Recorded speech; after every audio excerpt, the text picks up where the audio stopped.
Girl, what are you doing? Look at that. Center part braid? What the fuck? I'm going to tell you again.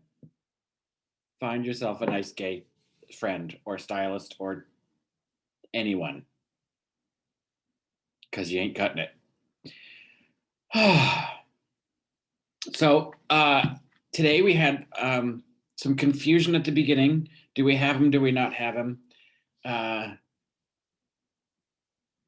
Dr. Senator Reverend Warnock was to appear apparently immediately at the outset of the program, but he showed up pretty quick, and you all got a chance to ask questions. And Meghan, you took the opportunity to say, "Hey, radical left agenda, do you support it?" And he answered your question by saying, "Those aren't the things that I ran on. I'm listening to my constituents." Sure. Was it a bit of a duck to the answer, or to the question? Maybe. But he was, I think, sincere in his answer. So you asked it again, and he again replied that that's not the thing that he's focused on. These issues are things to talk about, to debate, but his primary focus has been understanding the needs of his constituents, which, by the way, is the primary function of a representative in government. You then decide you're going to continue to ask the same question, trying to elicit some sort of response out of him that you're not going to get. And you got cut off. Which, by the way, rightfully so. You didn't need to ask the question a third time. He's answered it twice. That's as much as you're going to get from him. So I know you're trying to do a hardball journalism, but you also have to know when you're just being an ass. So again, I'll point back to remember to listen. He gave you the answers he's going to give you. That you're not in a debate. You're not a debate moderator. You're a talk show host. So he goes away. We bring on a discussion about what does the balance of power in the Senate mean? Assuming that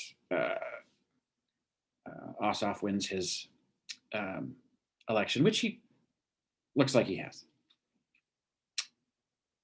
And you go into, let me give you some background, as if none of us had been paying attention. We know who Kelly Loeffler is.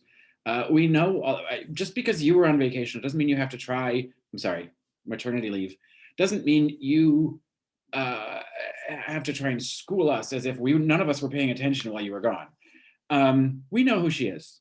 We get it. And somehow through your history lesson of Kelly Loeffler and why she was a terrible candidate, which wasn't the question at all that you were asked, by the way. Had you asked the original question and given the answer that you gave, you would then interrupt you to say, that's not the answer I'm looking for. Could you please answer the question I'm asking? But no, people let you go on your soliloquy and history lesson until you flustered yourself right out of the conversation. I'm sorry, I don't know. Take the earpiece out. I don't know what your problem is or what you were distracted by, but this is your whole thing. Your whole thing is based on politics and political trends and how ideology may shift or change and what the balance of power looks like and how to wield influence over the legislature. You seem to think you're an expert on the whole thing, but you couldn't even finish one segment. I realize it's your third day back and maybe you're rusty, but Jesus Christ, that was pathetic. Then you're such a big old baby. You make the producer come on at the end of the program to apologize and say, oh no, this was all my fault. It was a timing issue and we have a delay and nobody's mad here. Everybody's good. Because you couldn't apparently pull it together enough to do your job. I get it. If somebody was banging in your ear and stuff's going on, then just all you need to do is pay attention for like an hour. Oh, God. Anyway, you failed today. But that's okay. You'll be back tomorrow. And we'll see what you come up with then, because there's a lot of material coming out of today. Trump didn't win, no matter what they do.